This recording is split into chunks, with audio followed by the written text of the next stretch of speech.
Hello, everyone. Welcome back. I'm Fekul, growth team lead, as well as a council member on the Cyber Republic DAO for Elastos. I'm joined today by some esteemed guests. So let's start with Sash. Hello, Sash. Who are you?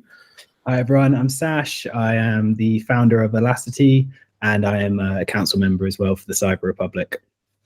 Awesome. Sash is also an avid, he loves a bit of TA on markets and often commentates on what he sees going on in the market. So yeah, it was only fair we invite him to this. But also, we've got a couple of lovely gentlemen from Kairon Labs, who is the market maker for Elastos. So we've got Matt and Carl.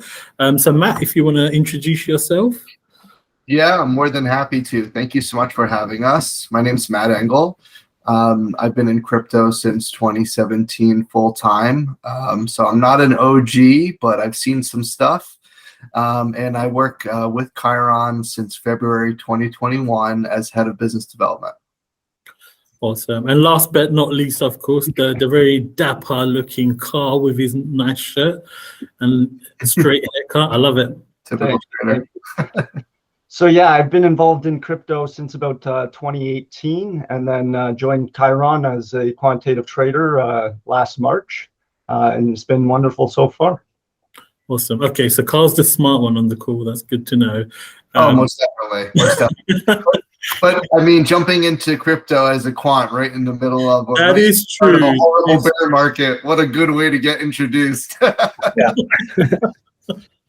I remember actually when I was at Morgan Stanley and we were building out our Bitcoin futures offering for institutional clients, our quants were just like, they were dumbstruck. They were like, how the hell are we supposed to risk profile the most volatile asset we've ever seen? Why are you guys even offering this? Don't give any leverage. But yeah, that's all changed now. But let's start with the obvious. Matt, what the hell is a market maker? Yeah, market maker is a third party that helps facilitate the movement of assets, financial assets, or just in this industry, digital assets. So we basically are the circulatory system or main artery of the markets, and help when people want to trade in and out of Elastos or ELA in this case, this gas coin. They're able to do so at a low cost with minimal price impact, meaning that when they buy and sell, they don't lose money to having to push the price in either direction. And also, we make sure that the markets are well maintained across multiple exchanges. And for crypto, that's a pretty dynamic situation because we have all these different segmented sexes or centralized exchanges. And then we have this new paradigm shift of DEXs or decentralized exchanges where it's very capital inefficient, and the pricing mechanism is a bonding curve rather than centralized order book. So we have to make sure that we facilitate price parity, which means aligning the prices across all those different types of venues. Matt, how do you deal with the volatility in crypto? Because Web3 is just a whole different world, I'd imagine, to traditional markets. And when you're dealing with these two different types of trying to even everything out, and yet you're in a space which is just swinging around. Yeah. What's that like? Yeah, I maybe Carl, you could take that. I know the answer, but you know how to describe it better. Yeah, I mean, it can be tough at times.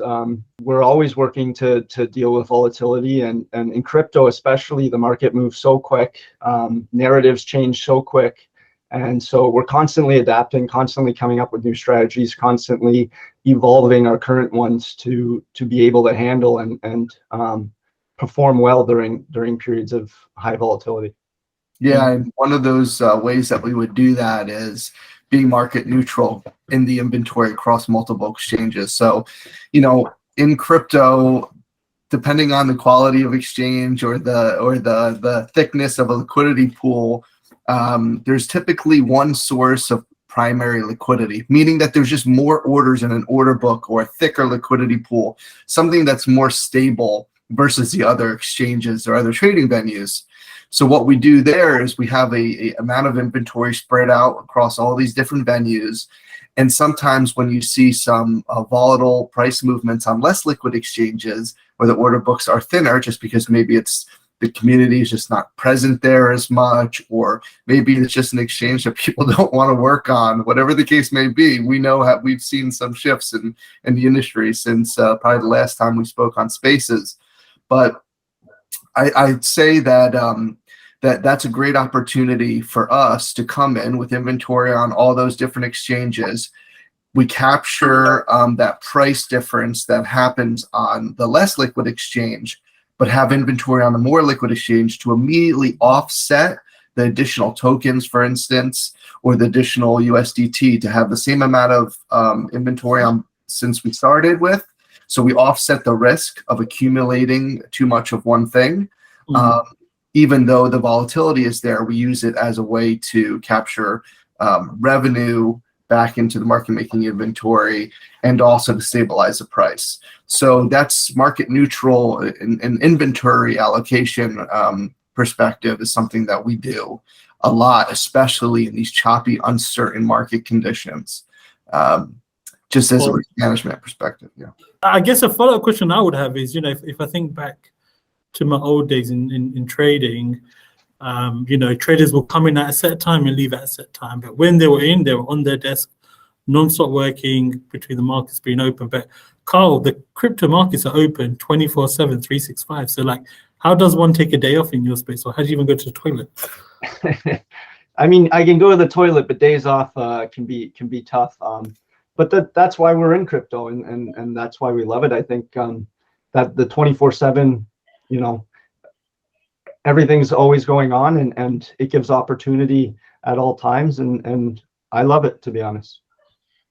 Fair enough. And I assume, does Kairon have a global presence? So when you're sleeping, there's a trade in a different part of the world, looking after the books, etc. I guess, without giving away too much of the secret sauce, how are you guys, constructed?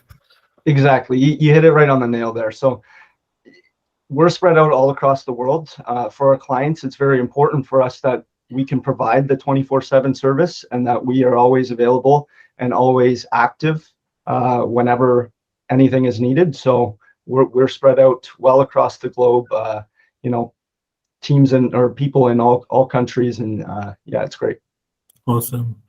So it's January 2023. You just celebrated Chinese New Year. It's a new year, but we must look back on 2022, probably, one of the most significant for crypto. It started off great, or it was starting off great, off the back of a highly successful bull run, and then, it spiraled very quickly. Luna, FTX, etc. And, us as You keep on go Celsius. you can keep on Celsius, Three Arrows, Dominoes. I mean, as a community member and as an investor, it was crazy. But Yeah. you guys were on both sides, I assume. What was it like? How can you even attempt to market make books? Must have been pressure from every direction. I'd love to get the inside scoop or some insights of what it was like living through 2022, and some takeaways from your perspective. Sure. Do you want me to start, and then Carl, you can fill in the blanks or the gaps? Sure. Yeah. So the short answer is we don't get emotional about this sort of stuff. It's really our role to keep cool, level-headed, think logically, understand the macro market conditions that are driving the markets in a direction to expose over-leveraged people, which is what ended up happening.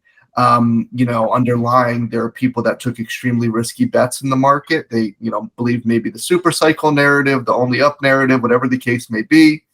Well, the market went against them, exposed them. They were over-leveraged.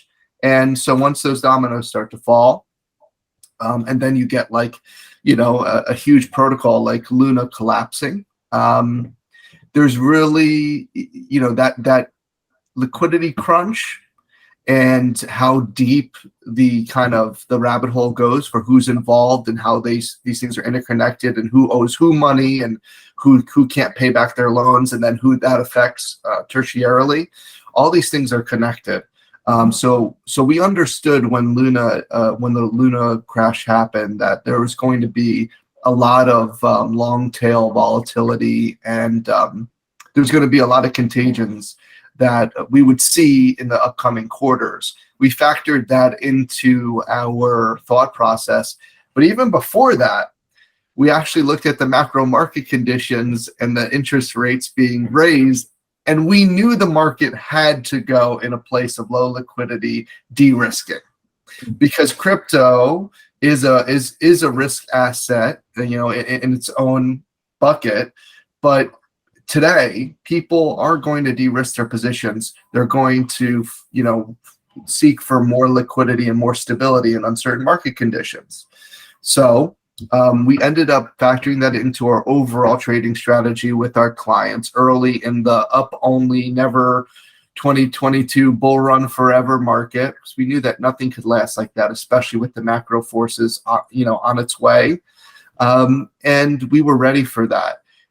Once Luna happened, we just knew it was going to be a lot deeper than we had initially thought, but we were prepared for that because we were still on the right side of that. So I think that's the best way, using market neutral strategies where we're offsetting and maintaining relative positions of tokens and stables, or tokens and ETH, or whatever the quote asset in the client's native token is a really good way to manage risk in a market like this.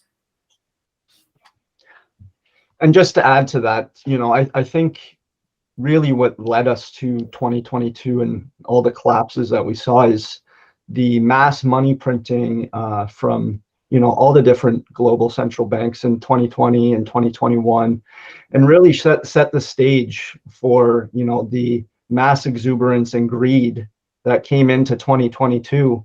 And then starting 2022, the global environment was much different too. There wasn't the Ukraine war that had started yet, at least.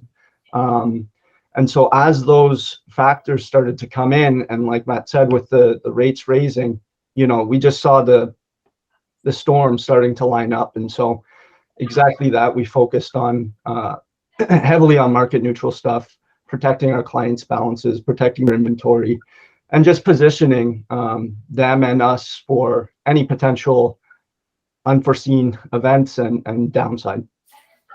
Yeah, and I think I can certainly attest from as a client of Kairon through what was a hectic year. We certainly appreciated the support we got from Kairon. Very quick to answer questions, always available, gave solid advice, gave us certain insights that, around, just, where to be cautious, etc. So we certainly appreciate that. Sash, actually, I'm going to go back to you because I know, I see as a pupil of the Ray Dalio, thought process, and, you love talking about money printing. So this must be music to your ears. Haven't spoken about this one for a while. No, I think it's kind of ironic, isn't it? Because everyone was, and I actually think the macro cycle is very inflationary. Like, we're at the end of this big debt cycle. Interest rates, there's not much headway now to bring down before, goods and every services just keep rising, and central banks are going to eventually be forced to print again. I'm not following too much on whether that's happening for the Ukraine with the aid that's being given out, but I certainly know that as time goes on, we're seeing US liquidity dry up, which is the global reserve currency of the world. Everyone's trying to chase to get hold of these dollars, which increasingly are becoming more scarce, and then we're having these big liquidity crunches. So it's almost like we're going to start to see, the less stable countries, and we already are, printing to get hold of these dollars, and then we move into the West and how Europe as well is dealing with that, at least how I'm looking at it. But at some point, I would imagine the US is going to be forced to start heavily printing again, and that will definitely usher in the next kind of cycle where risk on assets become extremely appealing again. Do you guys have thoughts on where we could be on that stage, what you're seeing and where we're moving towards? I mean, that's happening right now, right? I think they're negotiating increasing the debt ceiling. This, Right. yes, Like, as we speak, they love a bit of printing. But yeah, no, it's a good question. Ontario signaled that they're gonna stop any interest and any constriction now. They need to just they're at their max, pain scenario or approaching it. So yeah, we saw that from the Bank of Canada last week. Yeah, I think it's really a question of how long do the rates stay elevated? How high do they go? I think it's a pretty general consensus at this point that there isn't too much higher to go, and that we're going to see, just like Canada did this week, that pause in raising and let the impacts kind of soak into the market a little bit more and then reevaluate. But a little bit of my concern right now is we're seeing in the current markets, whether it's the treasury or bond markets, that they're actually pricing in potential rate cuts this year. And so that goes against what at least the US Fed is currently directing, that the higher for longer, and they plan to stay on course for that. So I think there's we're at a key moment here where markets are maybe becoming a little bit too optimistic in their forecast for the remaining of 2023, and the macro conditions actually remain quite tough and could continue to get more tough.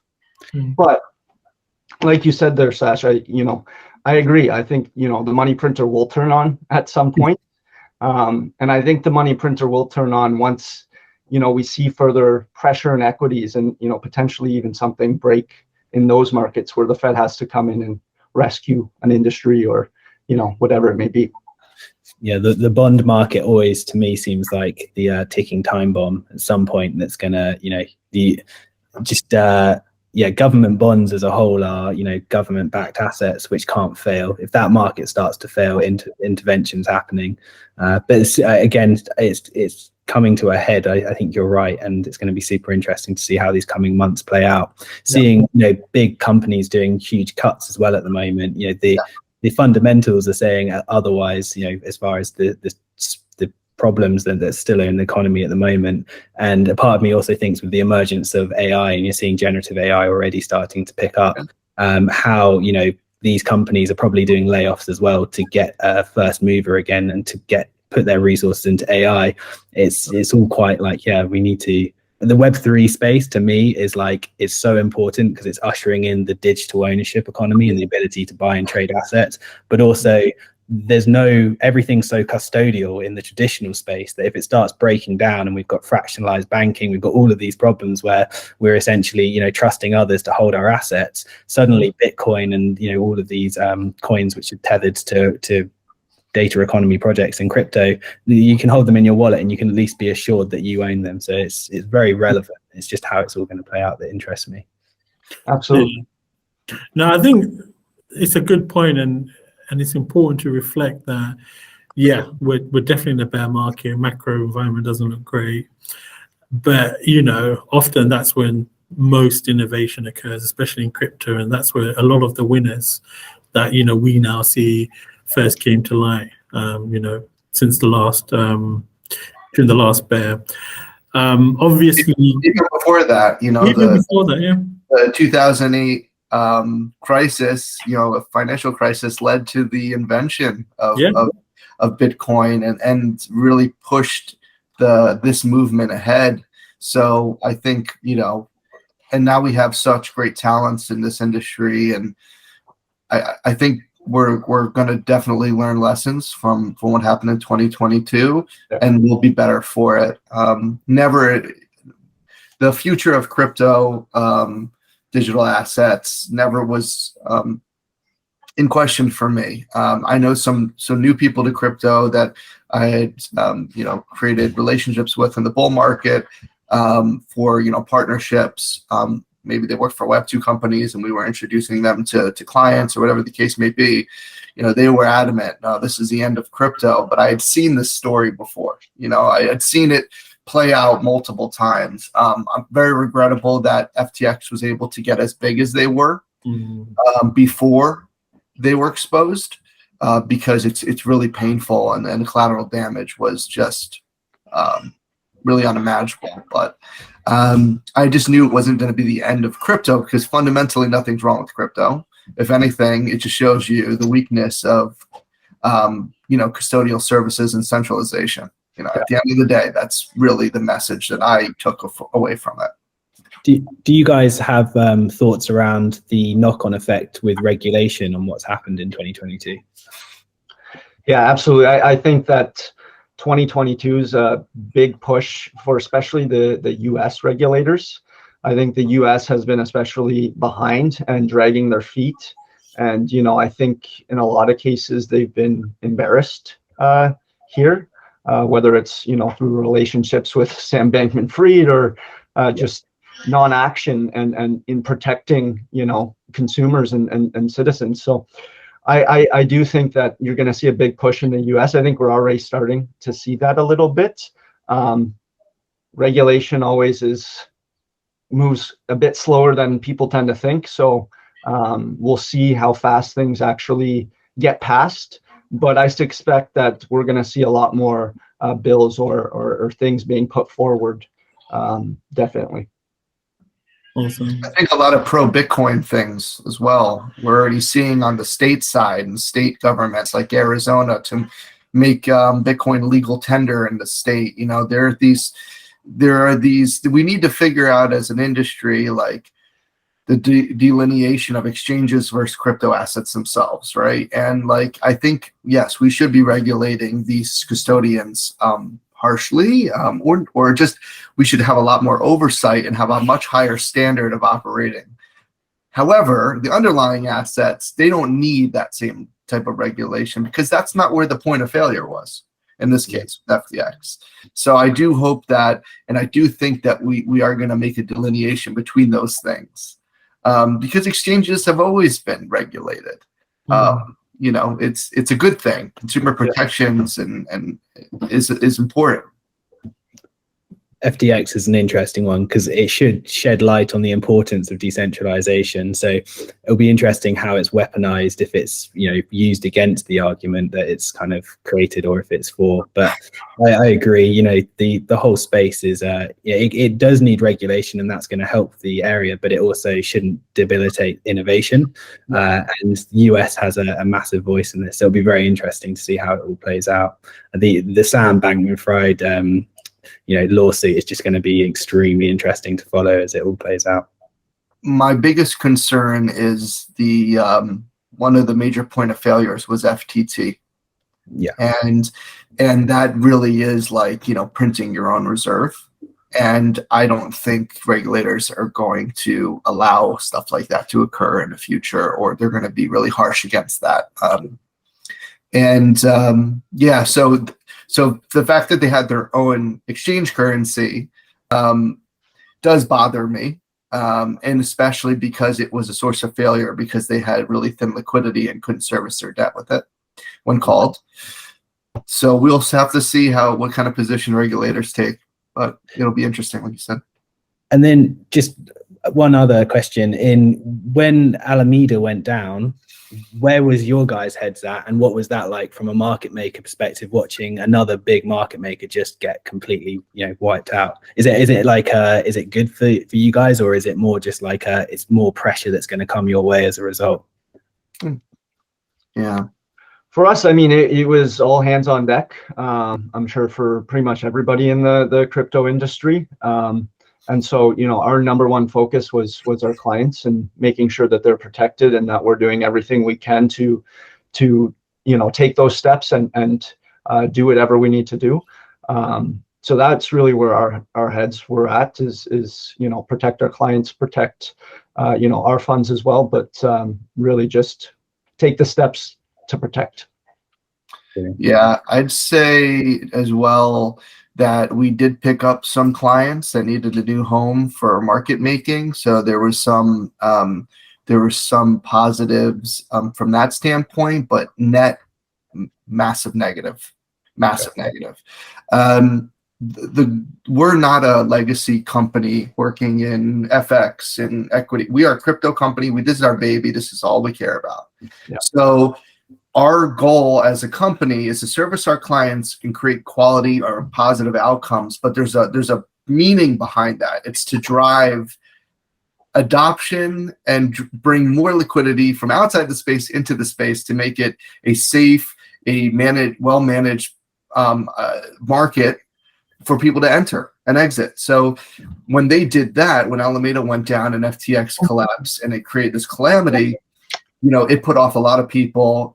Again, crypto got a really bad black eye. So any clients that we got who needed a new market maker, whatever benefit that created, couldn't compare to the negative and that the whole industry and us are feeling now. There's a lot of repairing that now needs to be done to get us back to where we were, at the beginning of 2022. So we're going to have to put that work in and be consistent. And then in the future, we'll take a step forward. It's interesting because the tribalism of crypto is so heavy. We're all defending our own projects and we're all competing, and the competition actually drives productivity, and we get further for it. But when something drastic like what's happened takes place, suddenly we all kind of remember that actually we are as one kind of ecosystem here, and we're all in the crypto space working together parallel to everything else going on. And it's tragic, like individuals losing, even the small individuals losing their, small accounts, that they're the ones that get hurt the most besides the big VC firms or the big kind of money. It's not easy. No, I agree with that completely. In a bear market, we tend to compete amongst ourselves for a diminishing amount of liquidity available in the market. I think as an industry, we should focus on bringing new liquidity in. Yeah. And if we all focus on that, this market is going to be big enough and healthy enough to service everybody. And we care now, and we've cared in the past, but really are focused now on when a new client, comes and speaks with us, we really ask them, do you need a digital asset? Do you understand the responsibility that you will have if you launch this token or gas coin or whatever the case may be? Do you understand that a Web3 community could be one of your biggest assets and allies and evangelists, or it could be an albatross? Because the market is getting smarter. And if you launch this asset and put it into the market and it doesn't have a reason for being and have a real purpose, number one, your head's on a pike. People are not going to be happy with you. And also, you're going to lose sleep because that's a lot of responsibility if you don't have a good reason beyond greed. So we're being really cautious and trying to weed out as many opportunists as we can. The good thing is in a bear market, opportunists don't really see opportunity. So we are meeting with a lot of builders who are really, focused on adding value. Agreed. So I know we spoke a lot about market making, but Kairon offers some other services, which, definitely will give you the opportunity to plug, Matt. What else does Kairon do? So Kairon also, so our core value principle is we are market makers, and we provide liquidity and trading services and access to trading software for our clients. Beyond that, because we work in this niche part of the industry, we of course meet and work directly with other counterparties like launch pads, exchanges, growth hacking firms, all these things that are kind of involved in this pre-TGE, TGE, and post-TGE pipeline, or this liquidity event. So we have a really robust and diverse network of partners that we work with, and we can leverage those relationships for advisory, for the purpose of advisory services, or just help current clients build relationships with new exchanges over time. That's just something we, in our best interest, to mutually do, because then we have a new market that we can work on together. So it's in our mutual best interest. So exchange listings, we're happy to bridge those relationships and then give our full application for clients. So those are some of the things, whether it be in connecting to the right people at different various stages along the TGE roadmap, connecting clients to exchanges for the benefit of everybody, including their token holders, because it adds a layer of accessibility and awareness when you launch a new valuable market, not a bad exchange that nobody wants to trade on and just list everybody because that's their user acquisition strategy. So that's some of the things that we also do as a company.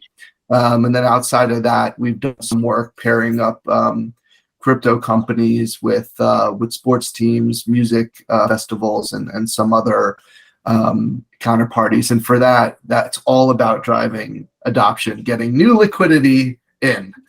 So that's it fits our focus. I love it. So just for time. So Carl, I guess people super interested. What's to come? What's the outlook for 2023? Any insights you can give or can point our community in the direction of reading material, anything like that? Yeah, I mean, I wouldn't get too excited. I think we might have somewhat of a stagnant year. We've had a very exciting start to the year. I think that the rally we're seeing now is primarily short squeeze led. We're not seeing those new buyers like we were just talking coming in. That organic growth isn't in the market right now. So I think really the move is a short squeeze. With that said, I think the economic conditions are tight, like we were just discussing, and I think that there probably is more downside in store for the year, so people should be cautious. As far as stuff to look for and whatnot, find projects that are building, find projects that are making new partners, find projects that are improving their UX or their UI, growing their community. Really focus on, finding quality projects like Elastos that is growing, partners, building in the back end, building their team out, improving the products for the community. That's really what you want to look for. I think sometimes retail traders or new traders come in and they get excited over price action, and that's all great in a bull market. Everything's fun in a bull market, but focusing on price action in a bear market isn't the smart thing to do. The smart thing is to focus on the project's growth, the project's improvements, community, all that kind of stuff. So that's really what I'd recommend people look for when in 2023, because I think coming out of 2023, the ones that are building, the ones that are making those connections and improving their user interface, improving the product, those are going to be the ones that come out with the strong communities that just take off once liquidity starts flowing back into the market. Definitely. Couldn't agree more. And I think, thanks for calling out Elastos.